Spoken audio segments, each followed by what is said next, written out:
প্রিয় সবাই, আমরা প্রায়শই আমাদের জীবনে কোনো কিছু পাওয়ার জন্য আকুলভাবে প্রার্থনা করি। আমরা নির্দিষ্ট কিছু জিনিস চাই যা আমাদের চোখের সামনে থাকে, যেমন চাকরি, পরীক্ষায় পাশ করা, পদোন্নতি, স্বাস্থ্য বা সুখী সম্পর্ক। কিন্তু আশ্চর্যজনকভাবে আমরা প্রায়শই ভুলে যাই যে আরও বড় আশীর্বাদ এবং প্রাচুর্য, এমন জিনিস যা আমরা কখনো ভাবিনি, প্রায়শই আমরা যা খুঁজি তার বাইরে লুকিয়ে থাকে। যখন ঈশ্বর সলোমনকে বললেন, আমি তোমাকে কি দেব চাও, এক রাজাবলী ৩, সলোমন ধন সম্পদ, গৌরব বা দীর্ঘায়ু চাইলেন না, যা বেশিরভাগ লোক স্বাভাবিকভাবে চাইত। পরিবর্তে তিনি চাইলেন, তোমার লোকদের বিচার করার জন্য এবং সঠিক ও ভুলের মধ্যে পার্থক্য করার জন্য আমাকে একটি বিচক্ষণ হৃদয় দাও। এটি ছিল তাঁর প্রজাদের ভালোভাবে শাসন করার সবচেয়ে মৌলিক এবং বিশুদ্ধ আকাঙ্ক্ষা। সলোমনের এই প্রার্থনা ঈশ্বরকে খুব খুশি করেছিল, কারণ তিনি কেবল নিজের জন্য চাননি, বরং তাঁর প্রজাদের সেবা করার আন্তরিক আকাঙ্ক্ষা নিয়ে চেয়েছিলেন। তাই ঈশ্বর সলোমনকে যে জ্ঞান চেয়েছিলেন তা তো দিলেনই, উপরন্তু অপ্রত্যাশিতভাবে অপরিমেয় সম্পদ ও গৌরব উদারভাবে যোগ করে দিলেন, যা তিনি চাননি।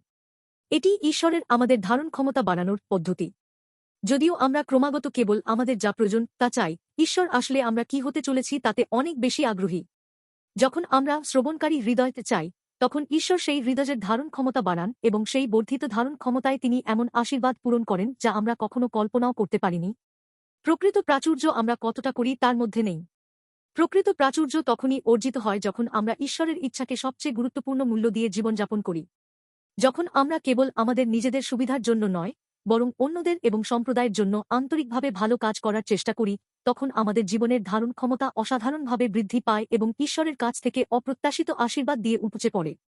কেবলমাত্র যীশু খ্রিস্টই আমাদের ধারণ ক্ষমতাকে অসীমভাবে প্রসারিত করতে এবং অনন্ত প্রাচুর্যে পূর্ণ করতে পারেন। যীশু পাপের কারণে সংকুচিত ও ভেঙে যাওয়া আমাদের হৃদয়কে ক্রুশের ভালোবাসা দিয়ে পুনরুদ্ধার করেন এবং আমাদের মধ্যে নতুন জীবন ও অনন্ত আশা ঢেলে দেন।